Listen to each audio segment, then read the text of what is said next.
नमस्कार स्टूडेंट, स्वागत है आपका अपने यूट्यूब चैनल में। हम समास पढ़ रहे थे और हमने 4 समास 2 वीडियोस में कंप्लीट कर लिए हैं। आज हम तीसरे भाग को पढ़ेंगे जिसमें हम आज इस टॉपिक को पूरा करेंगे।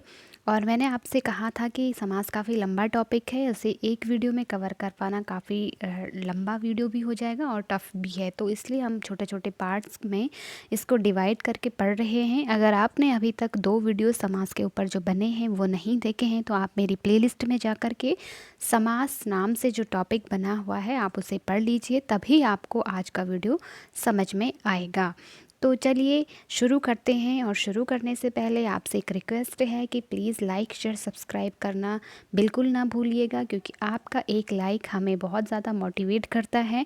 और कमेंट कीजिएगा कि आपको समझ में आ रहा है, कैसा समझ में आ रहा है, किस टॉपिक को लेकर के आप वीडियोस चाहते हैं। तो चलिए आगे बढ़ते हैं। ठीक, तो सबसे पहले देखिए, आज हम पढ़ने वाले हैं कर्मधारय समास और बहुव्रीहि समास। इससे पहले हमने जो पहला वाला वीडियो था उसमें बहुव्रीहि समास और तत्पुरुष समास को पढ़ा था। अच्छे से हमने उसको वर्गीकरण के माध्यम से उसकी पहचान क्या थी, उसके ट्रिक क्या था, कोड वर्ड क्या था, इस तरह से हमने इसको पढ़ा था। दूसरे वीडियो में हमने पढ़ा था द्विगु समास और द्वंद्व समास को पढ़ा था, ठीक है, उदाहरण सहित। और आज हम पढ़ रहे हैं कर्मधारय समास और बहुव्रीहि समास को। ठीक, तो कॉपी पेन उठा लीजिए, आराम से इत्मीनान से अपना 100%, जैसे कि मैं हर बार बोलते हुए आई हूँ कि जब बैठते हो तो किसी भी काम के लिए जब बैठते हो तो उसमें अपना 100% ज़रूर दिया करो। ठीक है, तो चलिए देखो, कर्मधारय समास। तो सबसे पहले आप इस समास की जो परिभाषा है, मैंने ट्रिक तो इसको कोड वर्ड जो पहला वीडियो था उसमें बताया था। ठीक है, इसमें क्या होता है, उपमान उपमेय या विशेषण विशेष्य का संबंध होता है। ठीक है, जिस समास में, तो आप चाहो तो लिख सकते हो कि जिस समास में उपमान उपमेय व या, ठीक है, चाहे उपमान उपमेय बोलो या विशेषण विशेष्य बोलो, एक ही बात होती है। ठीक है, तो उपमान उपमेय या विशेषण विशेष्य का जहाँ संबंध हो, ठीक है, उस समास मतलब उसकी जो मूल पहचान है वो यही है कि यहाँ पे हमें उपमेय और उपमान की या विशेषण और विशेष्य की पहचान करनी होती है। ठीक, तो चलिए अब हम उदाहरण से इसको अच्छे से समझ लेते हैं।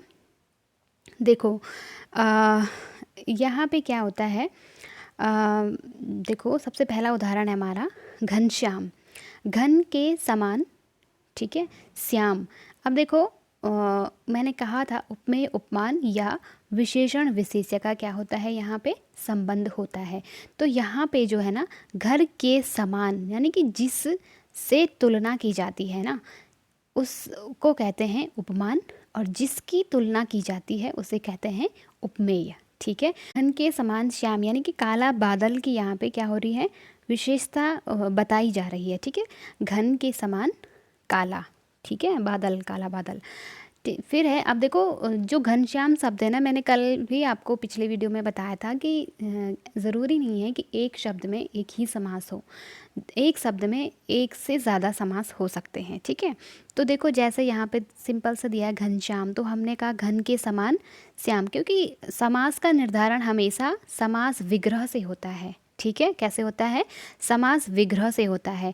अब मान लो आपके पास एक प्रश्न दिया, एक सेंटेंस दिया हुआ है, एक वाक्य दिया हुआ है कि कृष्ण या नंद के पुत्र घनश्याम हैं, ऐसा मान लो आपके पास दे दिया। ठीक है, नंद के पुत्र घनश्याम हैं। अब पूछ लिया जाए कि इसमें, इस शब्द में इस वाक्य में कौन सा समास, घनश्याम में कौन सा समास है, तब आप क्या लिखोगे, वहाँ पर आप बहुव्रीहि समास लिखोगे। कैसे लिखोगे, क्योंकि नंद के पुत्र घनश्याम, भले घन का मतलब होता है बादल, श्याम का मतलब होता है काला, काला बादल की विशेषता घनश्याम, काले बादलों को कहते हैं। ठीक है, लेकिन भगवान श्री कृष्ण क्योंकि वर्ण से कैसे थे, काले थे, ठीक है, और बादलों के समान भी उनको मतलब घन मतलब बादल के समान, तो उनको भी क्या कहा जाता है, इसी कारण कि वो क्या है, घनश्याम, उनका एक उपनाम है घनश्याम। ठीक, तो वहाँ पर हम हमेशा जहाँ पर किसी तीसरे व्यक्ति की बात हो रही होती है ना, वहाँ पर हम बहुव्रीहि समास का चयन करते हैं। वाक्य के आधार पर आपको ध्यान देना है। ठीक है, लेकिन अगर सिंपल सा दे रखा है कि घनश्याम में कौन सा समास है और वहाँ पर आपके पास ऑप्शन में बहुव्रीहि नहीं है, तो आप हमेशा क्या करोगे, कर्मधारय समास चयन करोगे। ठीक है, तो यहाँ पे क्या है, यहाँ पे आपका उपमान उपमेय का संबंध है और इसलिए यहाँ पे कर्मधारय समास है। ठीक है, कमल नयन, कमल के समान नयन। ठीक है, नयन किसके समान है, कमल के समान। तो कमल के समान क्या है, उपमान, यानी कि जो नयन है ना, नयन आँखें जो हैं, तो आँखों की तुलना किससे की जा रही है, कमल से की जा रही है। तो जिससे मैंने कहा था तुलना की जाती है वो क्या होता है, उपमान होता है। और तुलना किसकी की जा रही है, नैनों की तुलना की जा रही है कि उसकी आंखें कैसी है, कमल के समान है। तो वो क्या हो जाता है, जिसकी तुलना की जाती है वो उपमेय होता है। ये चीज़ें आपको ध्यान रखनी है। ठीक है, और यहाँ पे मैं एक ट्रिक आपको बताती हूँ। जो मनुष्य के अंग होते हैं ना, शरीर के अंग, तो वो हमेशा उपमेय के अंदर आएंगे। ठीक है, क्योंकि क्या होता है अक्सर, मतलब मैं ये नहीं कह रही कि 100% होते हैं, 90% आप मान सकते हो। ठीक है, क्योंकि 90% चीज़ें क्या होती हैं कि जो मानवीय शरीर होता है ना, मनुष्य के जो शरीर के अंग होते हैं उनकी, और जो उपमान होते हैं ना, वो हमेशा प्राकृतिक होंगे। ठीक है, तो देखो जैसे हमने कहा कि घन के समान, तो घन भी, बादल भी क्या है, एक प्रकृति की देन है, प्राकृतिक है। फिर कमल प्राकृतिक चीज़ें हैं, है ना। तो कमल के समान, अब देखो कर कमल, कमल के समान क्या है, कर का मतलब होता है हाथ। ठीक है, तो हाथ कैसे हैं, कमल के समान है। तो जो मनुष्य के अंग होते हैं ना, उनकी तुलना हमेशा किससे की जाती है, प्रकृति की चीज़ों से की जाती है। ठीक है, तो ये ट्रिक आपको ध्यान रखनी है। और ऐसे ट्रिक अगर आप ध्यान रखते हो तो आपको आपके आंसर तक पहुंचने में आसानी होती है। ठीक है, क्रोधाग्नि, अब देखो क्रोध रूपी अग्नि। ठीक है, अब क्रोध तो हर किसी को आता है ना। तो क्रोधाग्नि यानी कि क्रोध रूपी अग्नि। क्रोध क्या है, क्रोध की तुलना किससे की गई है, अब मैंने कहा था ना 99%, 90% आप मान सकते हो। तो यहाँ पे थोड़ा उल्टा हो गया। क्रोध क्या है, मानवीय एक भाव है, और अग्नि एक कह सकते हैं कि प्राकृतिक भाव है ना। तो इस तरह से इन दोनों को क्या किया गया है, आपस में एक दूसरे से तुलना की गई है। ठीक, फिर है चंद्रमुख, चंद्र के समान मुख, मुख की तुलना किससे की गई है, चंद्र से की गई है। ठीक है, और कभी कभी आपको अलंकार, आपने आगे अभी तो मैंने केवल शब्दालंकार आपको पढ़ाया है, अर्थालंकार जब मैं पढ़ाऊंगी तो वहाँ भी आपको इस तरह के उदाहरण देखने को मिलेंगे। ठीक है, यहाँ पे उपमेय उपमान की और वहाँ पे एक उपमा अलंकार भी आता है, तो उसमें भी आपको ये चीज़ें देखने को मिलेंगी। ठीक है, नरसिंह, नरसिंह सिंह रूपी नर, नर की तुलना किससे की जाए है, यहाँ पे सिंह से की जा रही है, शेर से की जा रही है। विद्या धन, विद्या रूपी धन। ठीक है, चरण कमल, चरण की तुलना किससे की जा रही है, कमल से की जा रही है। तो यहाँ पे क्या है, आपके कर्मधारय समास होते हैं। ठीक है, ये चीज़ें आपको ध्यान रखनी है। अब देखो मैंने कहा था ना, उपमा उपमेय बोलो, उपमान उपमेय बोलो, या विशेषण विशेष्य बोलो। अब इसकी जगह पे हम उपमान भी लिख सकते हैं। ठीक है, उपमान, ऐसा नहीं है कि आप केवल विशेषण या इस तरह से या तो इससे ध्यान रखेंगे, दोनों को आप ध्यान रखना है। क्योंकि उपमान यानी कि विशेषण और उपमेय यानी कि विशेष्य, तो ये चीज़ें आपको ध्यान रखनी है। एक ही बात है ना, नाम अलग अलग चीज़ों में अलग अलग नाम परिवर्तित हो जाते हैं, चीज़ें एक ही हैं, ये भी आपको ध्यान रखना है। तो महाकवि की बात हो रही है, महाकवि आपको पूछा जाएगा महाकवि में कौन सा समास है, तो क्या बताओगे, कर्मधारय समास। महान है जो कवि। ठीक है, यानी कि कवि क्या है, विशेष्य है, जिसकी विशेषता बताई जाती है उसे विशेष्य कहते हैं। और जिससे उसकी विशेषता की जाती है, ठीक है, जिस चीज़ से उसकी विशेषता बताई जाती है वो क्या होता है, विशेषण होता है ना, यानी कि उपमान होता है। तो यहाँ पे उपमेय क्या है, कवि उपमेय हो गया, और उपमान क्या है, महान। ठीक है, तो महानता क्या है, उसकी विशेषता है या विशेषण है ना। पीताम्बर, पीला है जिसका अंबर, या पीला है जो अंबर, अंबर का मतलब होता है वस्त्र। ठीक है, तो देखो पीताम्बर में भी दो समास हो जाएंगे, बहुव्रीहि भी हो जाएगी, क्योंकि पीताम्बरधारी कौन थे, भगवान श्री कृष्ण थे। और फिर वहाँ पे समास विग्रह अलग हो जाएगा। ठीक है, आपको ये भी ध्यान रखना है कि अगर आपके पास पीला है अंबर जिसका, यहाँ पे जिसका नहीं आएगा, पीला है जो वस्त्र, आप इसको ठीक कर दीजिएगा, पीला है जो अंबर। ठीक है, ऐसा करेंगे आप इसको, जिसका करेंगे तो फिर वो बहुव्रीहि के अंदर आ जाएगा। ठीक है, तो पीताम्बर, पीला है वस्त्र या पीला है जो अंबर। ठीक है, तो क्या है, पीला है जो अंबर, यानी कि पीले वस्त्र की बात हो रही है सिंपल से, तो वहाँ पे कर्मधारय हो जाएगा। लेकिन अगर ऐसा पूछा जाए कि पीला है वस्त्र जिसका, अर्थात श्री कृष्ण, है ना। पीला वस्त्र किसका था, भगवान श्री कृष्ण का था। पीताम्बरधारी भी उन्हें कहते हैं। तो पीताम्बर अगर ऐसा पूछा जाए, आपके पास समास विग्रह करके दिया जाए तो आप वहाँ पे बहुव्रीहि करोगे, अन्यथा वहाँ पे पीला है जो वस्त्र या पीला है जो अंबर वो क्या हो जाएगा, कर्मधारय समास हो जाएगा। तो ये आपको ध्यान रखना है, ठीक है। नव युवक, तो युवक की विशेषता क्या है, जो अभी अभी युवा हुआ है ना। तो नया नया है जो युवक है ना, बचपन से उसने अभी क्या किया है, युवा अवस्था में एंटर किया है। तो इस तरह से आपको ध्यान रखना है। फिर है नीलोत्पल, नीला है जो उत्पल, ठीक है। तो ये भी क्या है, कर्मधारय समास है। फिर है महादेव, महान है जो देव, अब यहाँ पे भी क्या हो जाएगा, बहुव्रीहि भी हो जाएगा, क्योंकि महादेव किसको कहते हैं, भगवान शिव को कहते हैं। तो महान है जो देव, इस तरह से आ जाए तो वहाँ पे बहुव्रीहि है, ठीक है। फिर है नील कमल, नीला है जो कमल, फिर यही कर्मधारय, कमल की विशेषता क्या है, कि ये क्या है, नीला है। रक्त लोचन, रक्त यानी कि लाल हैं जिसके जो लोचन, रक्त लोचन, तो अब देखो लाल लोचन कब होते हैं, कहते हैं ना कि गुस्से में उसकी आंखें कैसे हो गई, लाल हो गई। तो ये तो एक आम बात है ना, जिसको भी ज़्यादा क्रोध आता है तो उसकी आंखें लाल हो जाती हैं। तो लाल हैं जो लोचन। लेकिन अगर आपको पूछा जाए रक्त लोचन में कौन सा समास है, तो सिंपल से उसमें भी दो समास आ जाएंगे, बहुव्रीहि भी आ जाएंगे, क्योंकि रक्त लोचन कहते हैं कबूतर को, क्योंकि कबूतर यहाँ पे उसकी आंखें आपने देखी होंगी, लाल उसकी आंखें होती हैं। तो अगर ऐसा पूछा जाए कि रक्त हैं जिसके लोचन, तो फिर बहुव्रीहि आ जाएगा, क्योंकि अर्थात पद निकल कर आ रहा है कबूतर, है ना। लेकिन लाल हैं जो लोचन, तो यहाँ पे क्या है, कर्मधारय समास है, ठीक है। महापुरुष, महान है जो पुरुष, तो महापुरुष आप भी हो सकते हैं, है ना। तो यहाँ पे महा है जो पुरुष, तो इसमें क्या आ जाएगा, कर्मधारय समास आ जाएगा, ठीक है। तो मैं उम्मीद करती हूँ कि आपको ये उदाहरण से आपको काफ़ी अच्छे से समझ में आ गया होगा कि किस तरह से आपको अपने कर्मधारय समास की पहचान करनी होती है, ठीक। अब अगला हम पढ़ेंगे, लास्ट हमारा समास है, यहाँ पे थोड़ा सीक्वेंस गलत हो गया है तो आप इसको मैनेज कीजिएगा। इसको, ये आपका 6 नंबर का समास है, ठीक है, बहुव्रीहि समास। अब देखो यहाँ पे एक आप परिभाषा नोट डाउन कीजिए इसकी, जिस समास में दोनों ही पद क्या होते हैं, अप्रधान होते हैं, ठीक है। दोनों ही पद अप्रधान, मतलब नहीं, प्रधान मतलब मुख्य, ठीक है। तो ये चीज़ आपको ध्यान रखनी है कि इस समास के दोनों ही पद क्या होते हैं, अप्रधान होते हैं, और तीसरा पद प्रधान, ठीक है।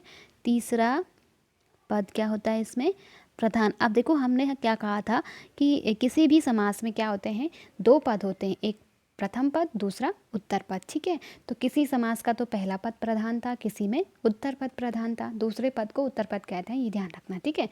लेकिन यहाँ पे क्या कह रहे हैं, ना तो ये पद प्रधान है, यानी कि ना तो प्रथम पद प्रधान है, और ना ही द्वितीय पद प्रधान है, या उत्तर पद प्रधान नहीं है। दोनों पद यहाँ पे प्रधान नहीं होते हैं, बल्कि किसी तीसरे पद की यहाँ पे क्या होती है, प्रधानता होती है, यानी कि तीसरे की विशेषता उभर करके आती है। जैसे ही हम इस समास के उदाहरण अपने मुंह में उच्चारण करेंगे, वैसे ही हमारे दिमाग में एक इमेज बनेगी, और हमारे इमेज बनेगी यानी किसी व्यक्ति विशेष की, ठीक है, या किसी स्थान विशेष की, ठीक है, यानी कि अर्थात पद निकल करके यहाँ पे आएगा, तो उस समास को क्या कहेंगे, बहुव्रीहि समास कहेंगे, ठीक है। उदाहरण से अच्छे से समझते हैं, चलिए। फिर देखो उदाहरण है हमारा पहला, ये हमारा सामासिक पद है निशाचर, और ये उसका क्या है, समास विग्रह, और ये क्या आया, अर्थात पद, यानी कि तीसरी की विशेषता। तो यहाँ पे जो अर्थात पद निकल कर आया है ना, यही क्या है, बहुव्रीहि समास है, ठीक है। और समास आपने पढ़े होंगे, उनमें किसी में भी अर्थात पद निकल करके नहीं आ रहा था, जिसमें आने की संभावना थी वो मैंने आपको बता दिया था कि उसमें बहुव्रीहि की संभावना बनती है, ठीक है। लेकिन यहाँ पे हम देखेंगे कि हमारे पास एक अर्थात पद निकल करके आएगा, ठीक है। देखो फिर है निशाचर, उदाहरण देखो, निशा में आचरण या घूमने फिरने वाला। अब एक चीज़ आप मुझे बताइए, कई लोग कहते हैं कि नहीं इसमें नहीं हो सकता है। देखो राक्षसों की क्या विशेषता है कि वो रात में चलते हैं, ठीक है। क्या कोई मनुष्य सो रहा होता है, हाँ कि किसी की आदत वैसी हो जाए, पर वो भी मतलब ऐसा नहीं है कि आदतवश या मतलब कहते हैं ना कई लोग नींद में थोड़ा हल्का फुल्का चल लेते हैं, तो ऐसा तो नहीं है ना कि वो मतलब एक जागरूक अवस्था में चलते होंगे, नहीं। जागरूक अवस्था में चलने की विशेषता क्या है, राक्षस की है। राक्षस क्या होते हैं, रात्रि में ही मतलब उनका सारा काम रात में ही होता है, वो रात में चलते रहते हैं, ठीक है। तो मतलब उनके लिए रात ही दिन है, अब आप समझ सकते हो, है ना। तो देखो निशाचर यानी कि रात में चलने की विशेषता किसकी है, राक्षस की है। तो राक्षस अर्थात पद निकल कर आया, आया कि नहीं आया, तो आपको क्या करना है यहाँ पे बहुव्रीहि समास का चयन करना है, ठीक है। लेकिन अगर कभी इस तरह से नहीं दिया हुआ है या फिर आप उस हिसाब से, मतलब मैंने कहा ना वाक्य प्रयोग के आधार पर आप अपने समास का चयन करोगे, ठीक है। देखो अगला है पीताम्बर। मैंने अभी आपको कर्मधारय में भी ये उदाहरण बताया था, वह जो पीला वस्त्र धारण करते हैं, ठीक है। या ऐसे भी कह सकते हैं कि पीला वस्त्र धारण करने वाले, अर्थात अर्थात पद निकल कर आ रहा है ना। वहाँ समास विग्रह दूसरा था, यहाँ क्या है, समास विग्रह दूसरा था, ठीक है। वहाँ क्या था, पीला है जो वस्त्र, ठीक है, या पीला है जो अंबर। लेकिन यहाँ क्या है, पीला वस्त्र धारण करते हैं जो, अर्थात कृष्ण, है ना। अर्थात पद निकल करके आना चाहिए, जिसमें अर्थात पद नहीं आ रहा है वो वहाँ पे फिर आप बहुव्रीहि नहीं कर सकते। घनश्याम, ये भी हमने पहले पढ़ा था, वह जो घन यानी बादल के समान काले हैं। तो बादल के समान काले कौन थे, श्री कृष्ण थे, तो यहाँ पे भी अर्थात पद निकल करके आया हमारा। कमल नयन, कमल के समान हैं जिसके नयन, या नयन जिसके, अर्थात किसके, भगवान राम के, है ना। उनके माता उन्हें कमल नयन कहती थी, है ना। तो या राजीव नयन, राजीव कहें या कमल कहें, जो राजीव है वो कमल का ही पर्यायवाची है, इसलिए उन्हें राजीव नयन भी कहते हैं और कमल नयन भी कहते हैं। तो कभी राजीव नयन अगर आपसे पूछ लिया जाए तो आप समझ जाना कि वो भगवान राम की विशेषता बता रहे हैं, अर्थात उसमें बहुव्रीहि समास हो जाएगा, ठीक। ओके अगला है नीलोत्पल। नीलोत्पल, नीला है जो उत्पल, उत्पल मतलब भी कमल होता है, ठीक है। अब देखो यहाँ पे जो नीलोत्पल हम कहते हैं ना, वैसे तो वो कमल का ही पर्यायवाची है, लेकिन जो नीला कमल, नील कमल जो होता है ना, वो एक विशेष प्रकार का कमल होता है, ठीक है। तो उसे इंदिवर हम कहते हैं, ठीक है, अर्थात इंदिवर। नीला है जो उत्पल यानी नीला है जो कमल, उसे हम क्या कहते हैं, इंदिवर कहते हैं, ठीक है। तो वो भी क्या है, एक विशेष प्रकार, वैसे कमल तो एक सिंपल सी बात है कमल, लेकिन इंदिवर जो होता है ना वो एक विशेष प्रकार का कमल होता है, और उसकी विशेषता क्या है कि वो नीला होता है, ठीक। दशानन, अब जैसे ही हम दशानन बोलते हैं तो हमारे दिमाग में एक इमेज बनती है ना रावण की, तो यहाँ पर भी क्या है, 10 हैं मुख जिसके या आनंद जिसके, अर्थात रावण। पंचानन, 5 हैं मुख या आनंद जिसके, अर्थात ब्रह्मा। लंबोदर, लंबा है उदर जिसका, अब लंबा उदर किसका था, भगवान गणेश का, तो अर्थात पद निकल करके आ रहा है, ठीक है। देवराज, ये जो शब्द आप देख रहे हैं ना, ये संस्कृत के हैं। कभी कभी आपसे पूछ लिया जाए कि ये किस तरह के शब्द हैं, तो ये आपके तत्सम शब्दों के अंदर आते हैं, ठीक है, ये भी ध्यान रखना।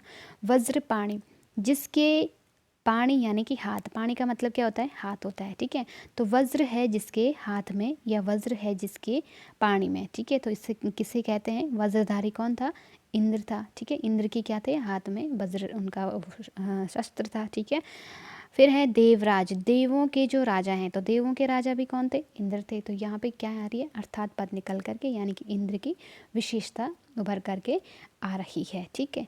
अगला है सचीपति। देखो सचीपति, वह जो सची का पति है, तो सची का पति भी कौन था, इंद्र की पत्नी का नाम सची था, ठीक है। तो सचीपति भी इंद्र को ही कहते हैं, ठीक है। चक्रपाणि, जिसके पाणी में क्या है, चक्र है, अर्थात श्री कृष्ण या विष्णु भी कभी कभी आ जाता है ना। गिरिधर, जो गिरि को धारण करते हैं, अर्थात श्री कृष्ण। मुरारी, जो मुर यानी कि राक्षस का नाम, ठीक है। अरि मतलब शत्रु, जो मुरारी, मुर का मतलब होता है राक्षस, एक राक्षस का नाम था मुर, ठीक है।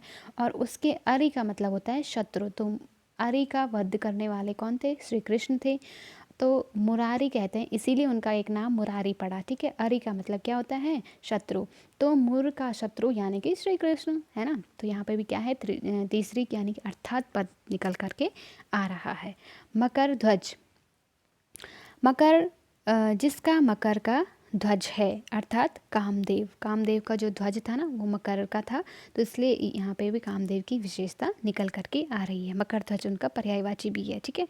कुसुम शर, जिसके कुसुम शर यानी कि बाण हैं। शर का मतलब होता है बाण, कुसुम मतलब होता है फूल। तो फूलों के बाण चलाने वाले कौन थे? कामदेव, ठीक है। कामदेव की विशेषता उभर कर आ रही है। आशुतोष, वह शीघ्र, आशु तुष्ट हो जाते हैं। आंसू का मतलब होता है शीघ्र, ठीक है।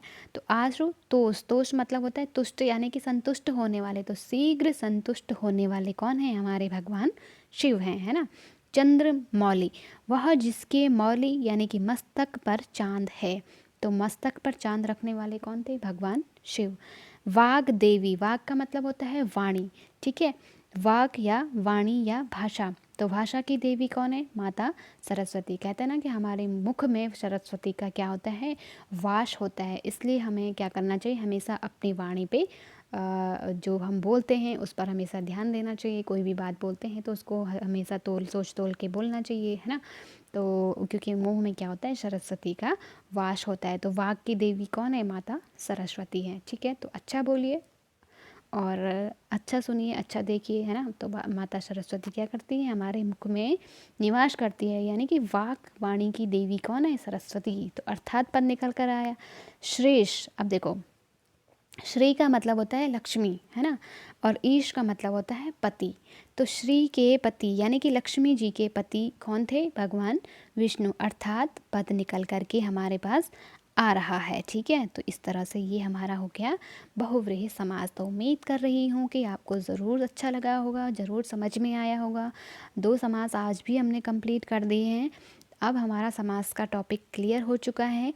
अब जो अगला वीडियोस जो इसके बाद जो इस पर वीडियो आएगा वो इसके प्रश्नोत्तर आएंगे। तो मैं उम्मीद करती हूँ कि आप ज़रूर अच्छे से पढ़ रहे होंगे, आपको अच्छे से समझ में आ रहा होगा। यदि अच्छा लगे तो लाइक शेयर सब्सक्राइब करना बिल्कुल भी ना भूलिएगा। अपने दोस्तों के साथ शेयर कीजिएगा। मिलते हैं अगली वीडियो में अगले टॉपिक के साथ। तब तक के लिए अपना और अपनों का ख्याल रखिएगा। Thanks for watching.